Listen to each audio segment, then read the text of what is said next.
I'm not just happy, I'm Happow.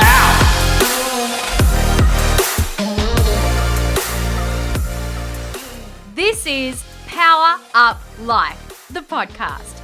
I'm your host, Gianna Lucas, co-founder and CEO at Happow, the social enterprise that powers this podcast. We help you slay life in high school, uni, and beyond. Each week on the show, you'll learn epic life skills in a super chill way. Hear from well-known legends as they reveal their biggest setbacks and milestones to date, and you'll find out what our Happow squad think about a whole stack of topics too. From epic challenges to super raw moments, this show has it all. So let's power up life!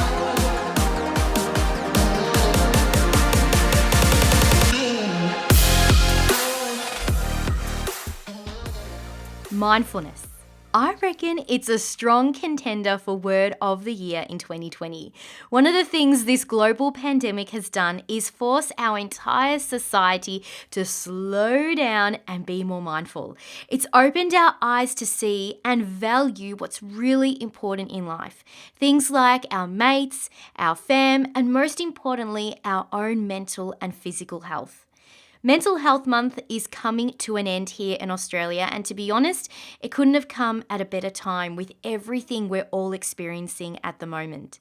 So I'm really excited to introduce you to this week's guest on Power Up Life, Matt Runnalls. He's a speaker, mentor, facilitator, advocate, and CEO, and also founder of Mindfull Aus. Oh, I know, yeah, he's a Happow Ambassador as well. I know, super awesome. Matt has an incredible story. Trust me when I say he has been through the trenches. There's a reason why he's so passionate about mental health. There's a reason he's shared his story on so many stages, not just here in Australia, but around the world. So in this episode, Matt opens up about his transformational story, what life was like for him as a tradie, entrepreneurship, his super relatable top tips when feeling overwhelmed, and so much more. He even drops a super awesome bombshell as well. So stay tuned for that. Also, a quick content warning on this episode as we discuss mental health. Listener discretion is advised, and if you do need someone to talk to or are in danger to yourself or others, you can always ring the wonderful people at Lifeline on 13 11 14 or Kids Helpline on 1800 55 1800.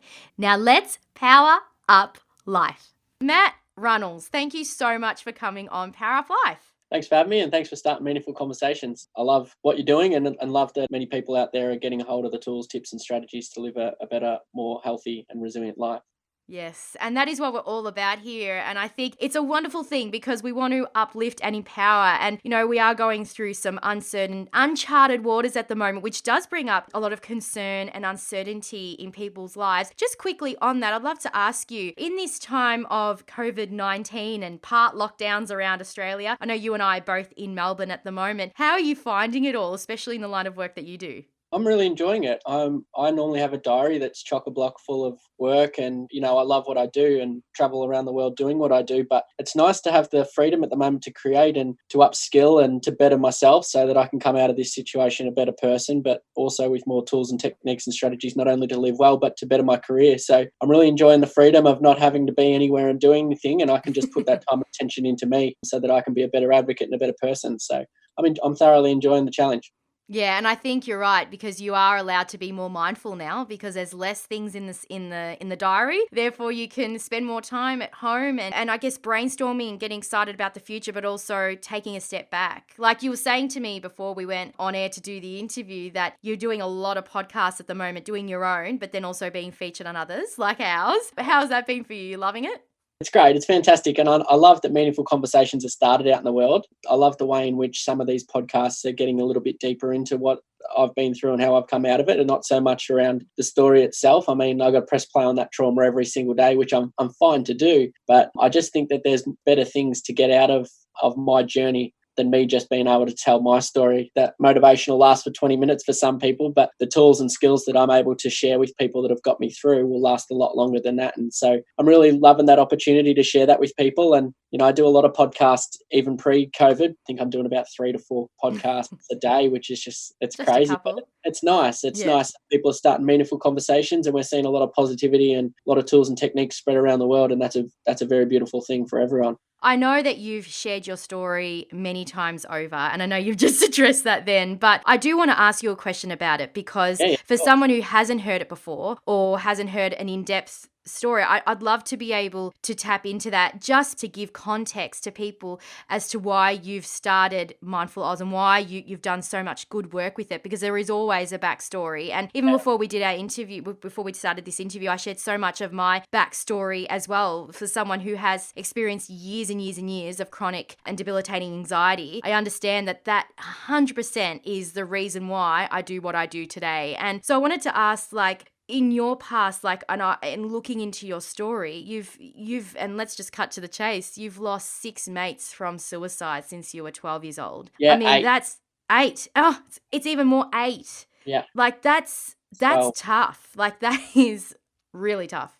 Yeah, it is. And it's the energy and drive and force that I have to continue and do the work that I do. So I'm very, very blessed in many ways that this has happened to me, and I've been strong enough to get through to this moment right now and to use that for the betterment of others. And yeah, unfortunately, I lost my first mate to suicide at the age of 12. And just like any other kid out there, energetic, bubbly, cocky, smart-ass little 12-year-old kid with no worry in the world. And it didn't really have the impact that a lot of the others have had, just because I had a lot of ignorance and a lack of education around what that looked like. And I couldn't really fathom how anyone's life could be that bad, that would be their actions that they needed to take. And my ignorance and lack of understanding towards mental health, or brain pain, as I like to call it, led to my spiral out of control myself. So it was essentially, it's a cut on the brain, and it bleeds out until we deal with it. And it's the same on as a limb. So I lived with that trauma for a few more years down the track to the age of 16, and I lost 2 mates at the age of 16 to suicide, and 4 more at the age of 20.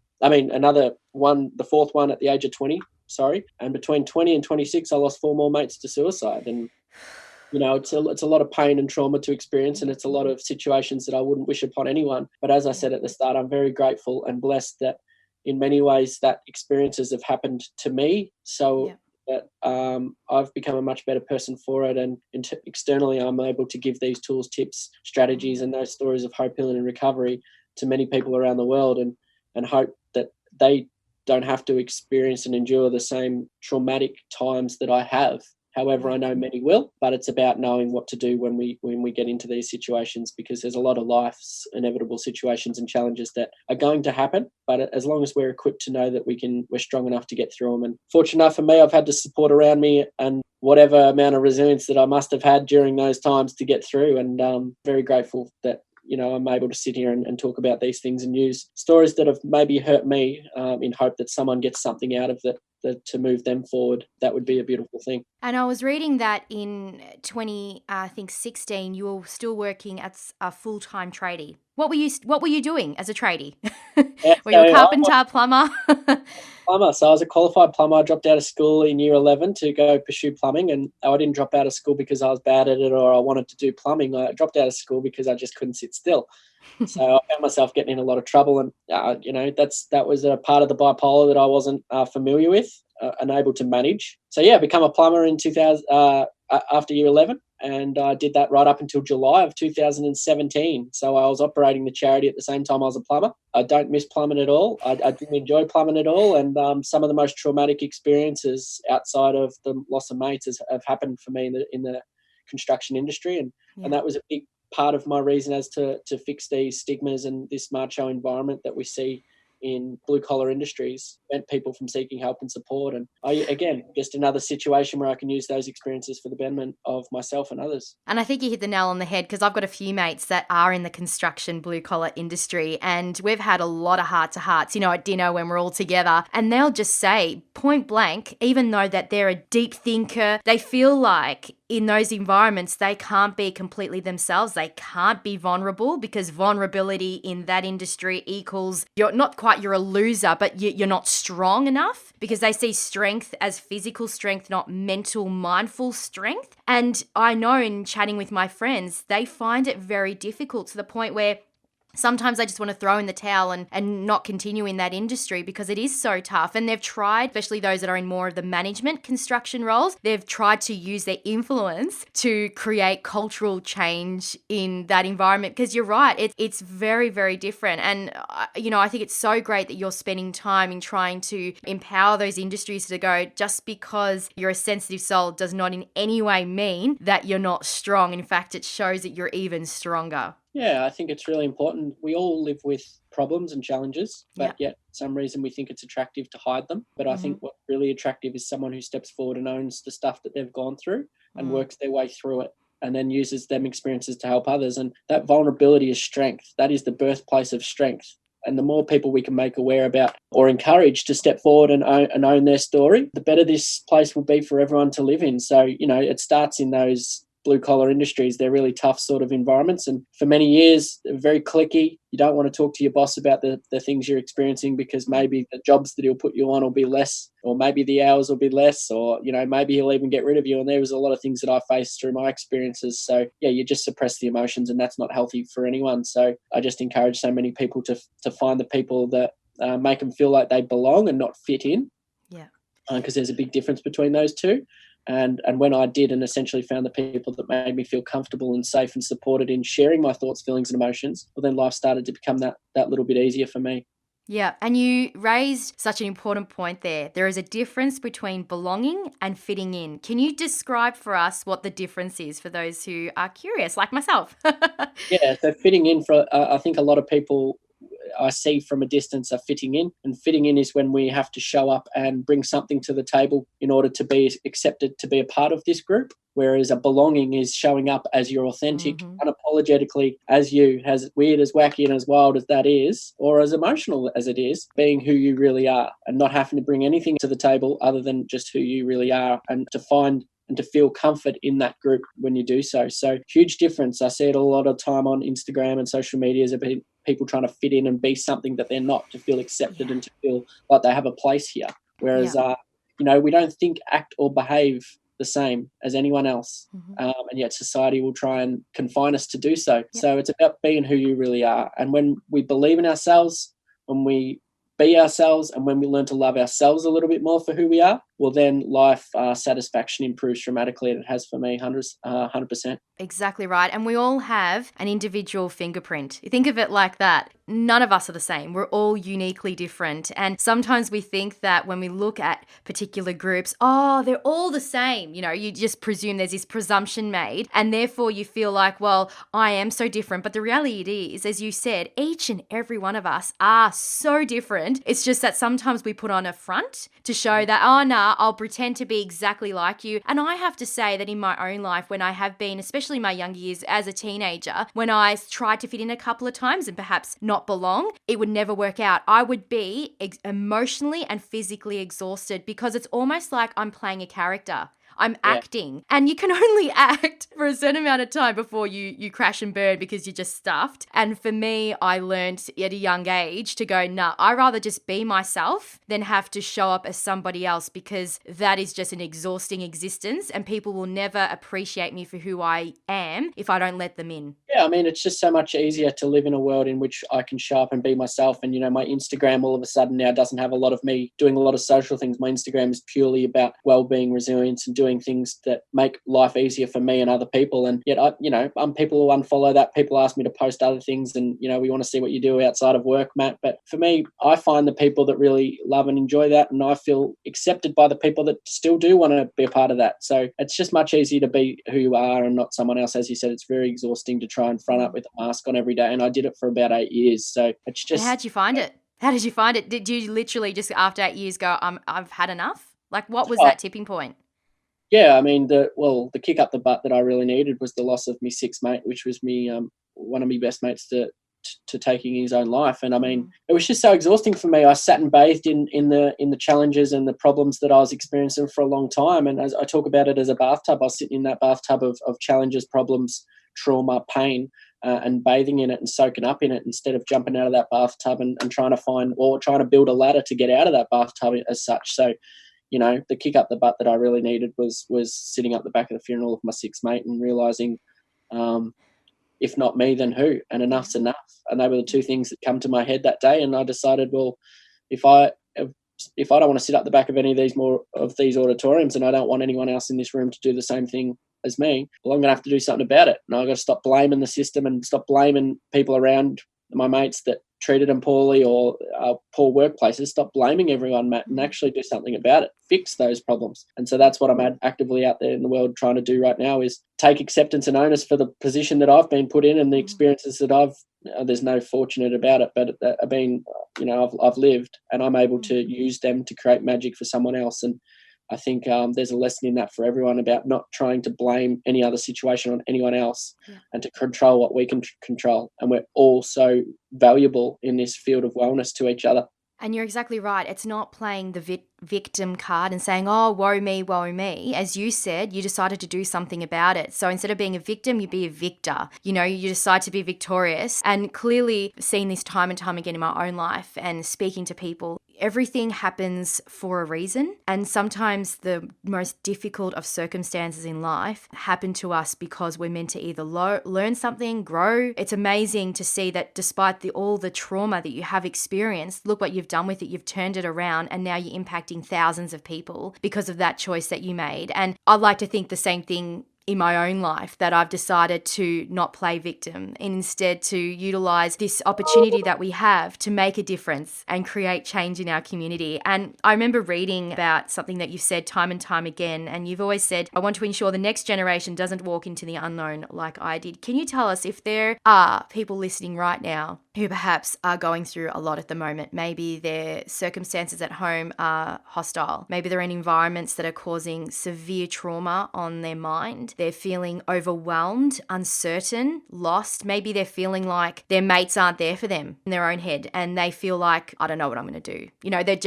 They're just lost. What would you say to that person right now to help them get out of that headspace that they're in? Yeah, just know that every single bit of pain or trauma or any thought, feeling, and emotion that you're experiencing right now is carving you into the person that you're meant to become. It's an action signal for change. And although them changes might take a little bit of work, some will take a lot of work. It's so worthwhile.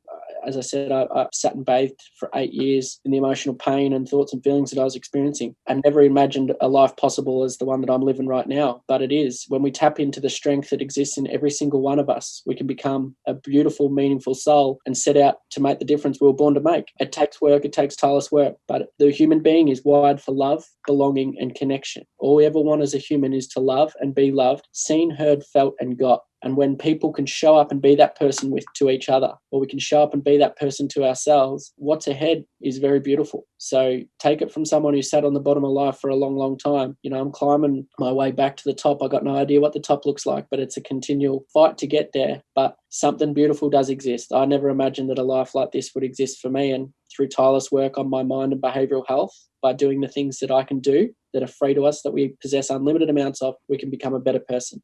And that's, your gratitude, your compassion, nutrition, exercise. Get rid of the toxicity out of your life. Make sure your values align with your behaviors. Breath work, meditation, all these things, cold exposure. There's so many good things that we can tap into. We don't realize the strength we can be, but I think it takes for you to get to the very bottom to realize exactly how strong you can be. And I've experienced that. So just know that it's possible for any single person out there that's listening. Doesn't matter the emotional pain that you've been through. Use that pain to create magic. Stop kicking back off it. Stop thinking that it's going to be there for the rest of your life, because it's a mindset shift between survival and fighting, and choose to fight, because what's ahead for you is definitely worth fighting for. That was an amazing speech. I love it. You said so many beautiful things right there. Exactly. It is a choice that we get to make, and it is a mindset shift. And as you said, you've been to the bottom. You've been in the trenches. You've been at the bottom of that well. You know exactly what it feels like. So you get them. You get it. Yeah. And I think you're a perfect example of somebody who's chosen to make that decision to change your life and to impact others. And I'm sure you will be empowering a lot of people in just what you've said just then. I'd also love to ask ask you a question. Now, I read on your website, and this is quite funny, I just have to explore this a little bit more, that your story has been featured in songs. Please explain. 2 songs out there in the world now that have based their lyrics off hearing my story. So one band sat up the back of one of my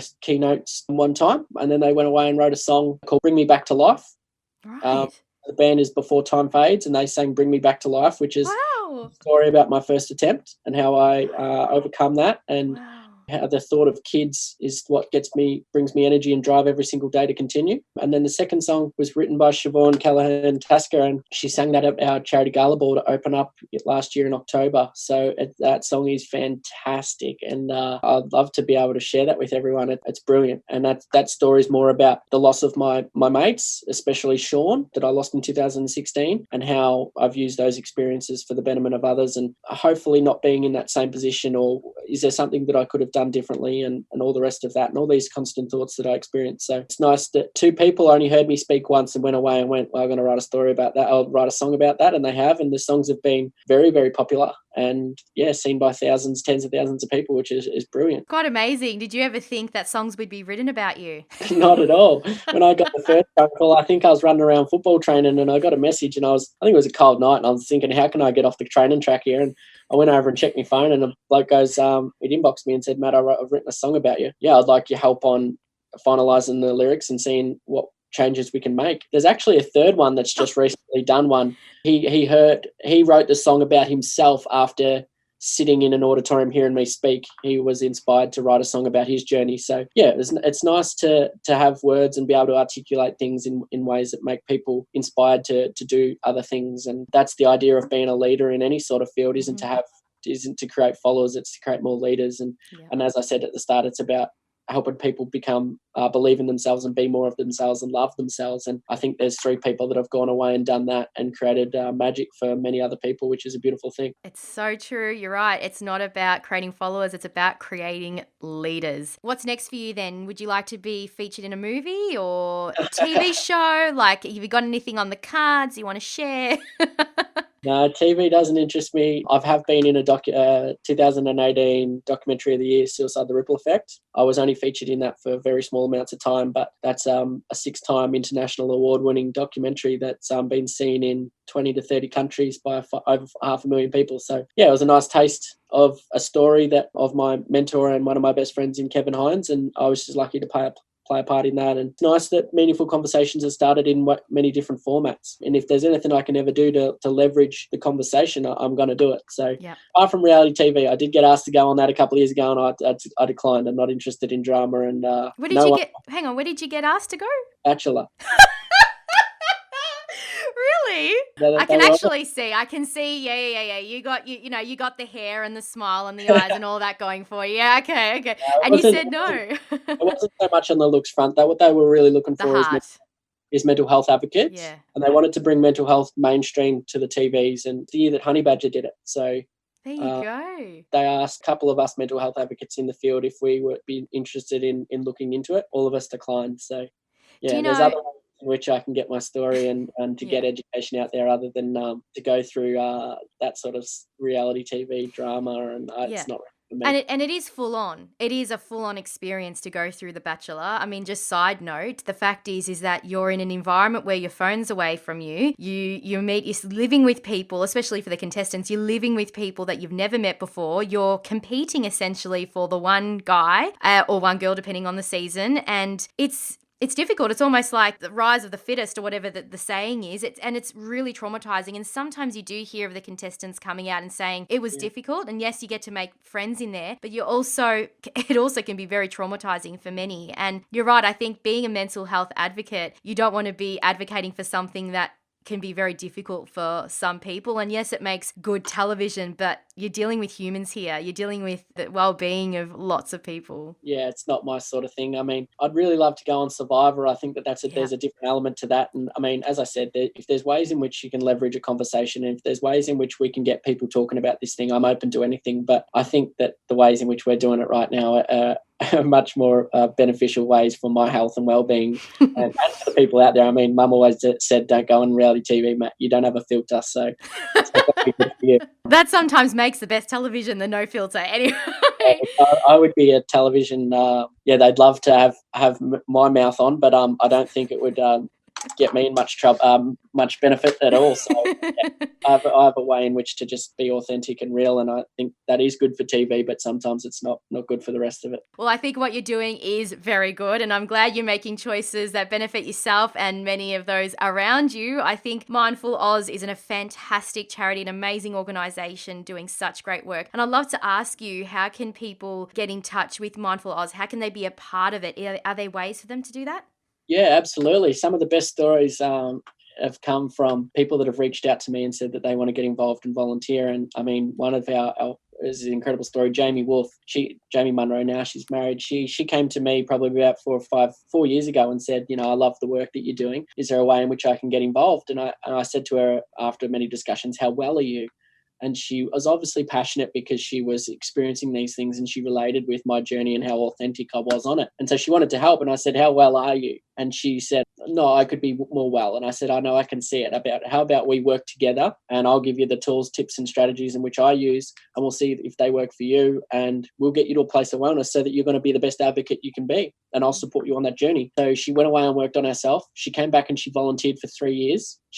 After volunteering, she then is now a speaker for the charity. Wow. She facilitates our programs and workshops, and she was the first ever employee at Mindful Aus. So beautiful journey of someone who took onus and acceptance for their journey and just climbed and climbed and climbed. And she's such a fantastic advocate, and she's so authentic and replicates everything that people need to see, hear and feel. So, I mean, if people are listening, and I always get asked, how can I help? How can I get involved? People just want to speak straight away and tell their story. But what's important is to understand why you're speaking, and to know that you're not just, everyone in the country's got a story to tell. So it's about understanding that I've got so much knowledge and education and information behind me, so that I'm always equipped to deal with any question that's asked or any situation that I'm put in. And I think that's the role of an advocate. So volunteer, see how we do things, join in facilitating workshops when the time's right and the values align. And we want people to follow their journey and to be the best version that they can be to themselves and to everyone out there. And however we can support that, we do. So, we have a big volunteer database of 50 to 100 people. We've got facilitators that are all between 20 and 30 years old, and keynote speakers in every state across Australia and even some across the world. So it's a nice little team of people that are just passionate and all our values align, and we're all in it for the right reasons, and that's a very beautiful thing, and sometimes it's a rare thing. And I think you're going to continue to draw many amazing people into your organisation, just like that lady. I think it's incredible that she started off as a volunteer, but you worked with her, and now she's ended up being a leader. I think that's an amazing story, one of many. Now, up next, we're going to ask you some of your biggest and smallest things that you're grateful for in your life, and of course, the challenge. Power Up Life with Happow, a social enterprise powered by you. This week, we asked you how you find your zen when life gets hectic. And here's what you had to say. When life gets hectic, something I like to do is go for a walk or a run. It releases endorphins, leaving you feeling a lot more relaxed. Not only that, but I use my journal, jotting down all the things and later realizing that they aren't so full on as you may think. Just break it down and I can assure you that it will be okay. It is also good to take a break for yourself. Have a spa night, fake tan. It is never too selfish because it just makes you better as a person. When life gets hectic, I like to organise my space and clear my head by writing a to-do list to get everything out, and then I spend some time doing some activity and moving my body. So I'll do some light stretching or go for a walk, and that movement really helps me find my zen and calm down and focus on what's important. When life gets hectic, to find my zen, I just like to go out at the back of my house. There's a nice little bit of open area and parkland, and I'll just sit there with a book and a cup of tea or a coffee and let my dog run around and just watch her and watch the birds. And often I'll take off my shoes and just run my feet through the grass and just really ground and take everything in and just take some nice slow breaths and just enjoy that moment. To just know that everything's okay and it's good to slow down.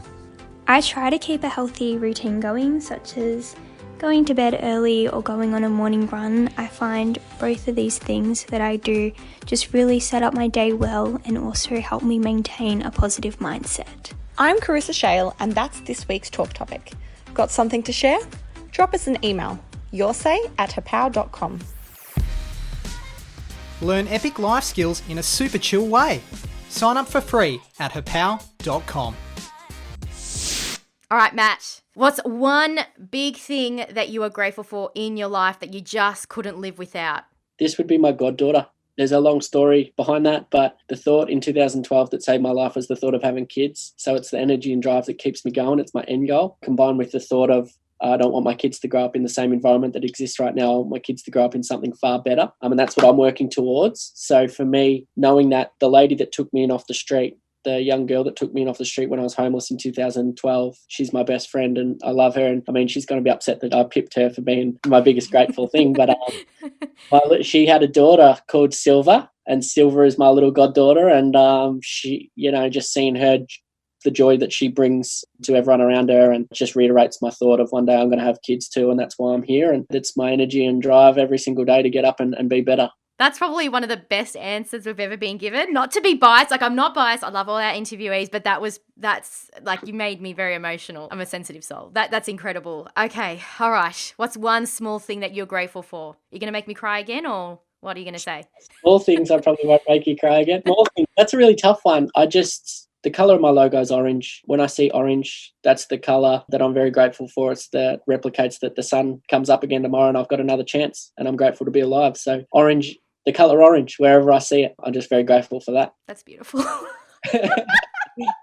Oh my goodness, you're making me cry again. Oh, now you're having some water. I feel like I'm making you emotional, so you may cry. I need a breather. That was beautiful. Amazing. All right, up next, we've got the challenge. Don't worry, we won't cry. You might be crying some angry tears because you might lose. You never know, but it will be great. You're listening to a Happow podcast. Now it's time for the challenge. I'm super excited about this because I reckon, Matt, it's going to be potentially something that stumps you. You know, you're a great man. You've done so much good work, but I don't know how good you are at this game. Or maybe you are amazing at it. Maybe you're Superman. You're not the Bachelor, but you're Superman. All right, so the game is called Heads Up. It's by Alan DeGeneres. It's one of our faves that we play at the Power Up Life show. So basically, it's like celebrity heads. You pop your phone on your head, and then you have to help me guess the right answers. I've got to help you guess the right answers. There's 2 rounds. I think we should do superstars. I think that's going to be a good one. I think it's an easy one. Are you up for this? Do you think this is something you can commit to? I'm up for the challenge. We don't know how good I'll be, but I'm up for the challenge. You're up for the challenge. Okay, now the question is, would you like to go first? So would you like to help me guess, or would you like me to help you guess for round 1?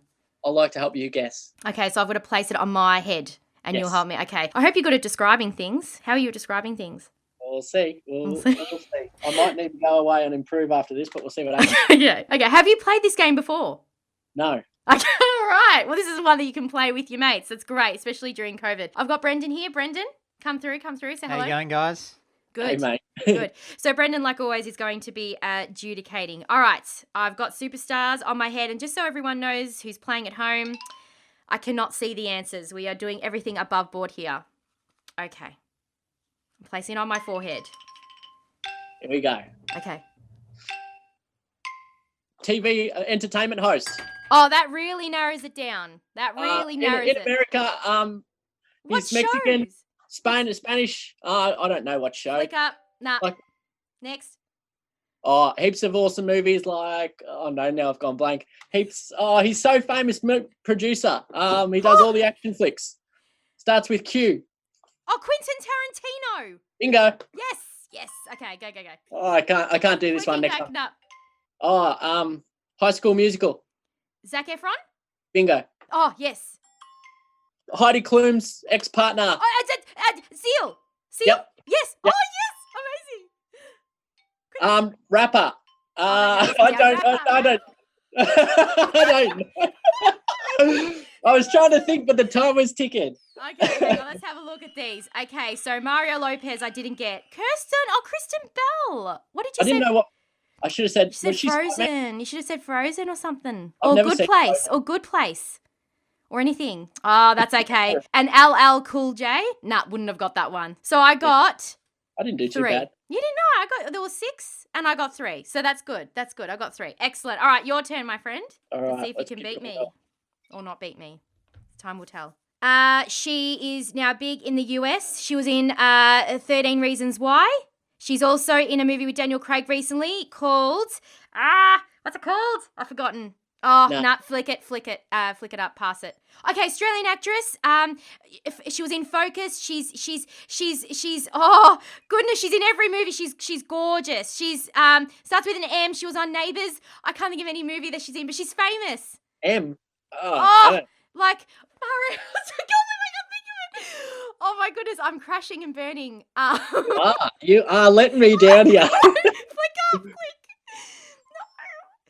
Oh, flick up again. I don't know. I'm not gonna be able to say it. Okay. He is he's in Avengers, and he's Chris Evans. Yes. Flick up. You got it right. Keep going. Okay, nah, I wouldn't have got that one. Oh my gosh, Margot Robbie. Oh, Margot Robbie, I've met her. You've met Margot Robbie, and you did not think of Margot Robbie. Nah. Did you? I not wouldn't have think got the first one. Nah, Nah. you got me on the first one. Oh, goodness. Yes, Brendan is just saying that I should have said The Wolf of Wall Street. I know, Brendan. I know. I would have been sweet then. Oh, you would have known straight away? I was actually trying to think of, because she did I, Tonya. She also did... I would have got that I, Tonya. Oh, I couldn't remember the name. I'm so sorry. So how many did you get? Brendan, I should bring you back onto the I just microphone. got one with Chris Evans. Gianna, you got 3, and Matt, you got 1. So Gianna wins. Sorry. I don't often win our games, so I did win. I'm sorry I won. Enjoy that. Next time I come on, I'm going to come back for this. I'm going to come back, I promise. Yeah. Bigger and stronger. But you know what? You're a winner in many other ways. So you're still a winner. All right? I'm going to use that game now. Thanks for that. That's all right. Anytime. That's what we're here for. Games, fun, and heart as well. Thank you so much for coming on the show. Matt, you're an absolute legend. We had a lot of fun. We also spoke about a lot of incredible things that you're doing as well, and a bit about your story too. So thanks so much. No, thanks for having me, and thank you for starting so many beautiful and meaningful conversations. My heart's aching for everyone right now, and hopefully things like this can provide help and support for those that are really struggling in this difficult time. So I'm very grateful. We're so grateful to have had Matt Runnalls on our show this week. Hope you got a lot out of our chat. He's involved in so many incredible things, including Happow, and lives with such passion. He's such an inspiration to me and to many. So be sure to follow his socials to hear more about his projects, adventures, and outlook on life. Loved this episode of Power Up Life? Why not leave a rating and review? By doing so, you're helping us reach even more people just like you. Want more Happow? Sign up to our free life skills platform to get access to our on-demand, expert-led video masterclasses called Life Lessons, quizzes, blogs, and more. Simply visit happow.com. And be sure to follow us on socials. Simply look up Happow AU to follow us and stay in the know. This episode of Power Up Life was produced by me, Gianna Lucas, Maria Dukadinovska, and Carissa Shell for the Happow Podcast Network.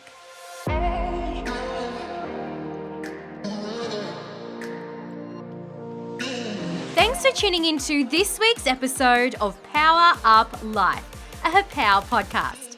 If you loved this episode, be a legend and leave us a quick rating and review on your fave podcast app. Dive into the show notes for all episodes on our website, happow.com/podcasts. Catch you next time, and remember to Power Up Life!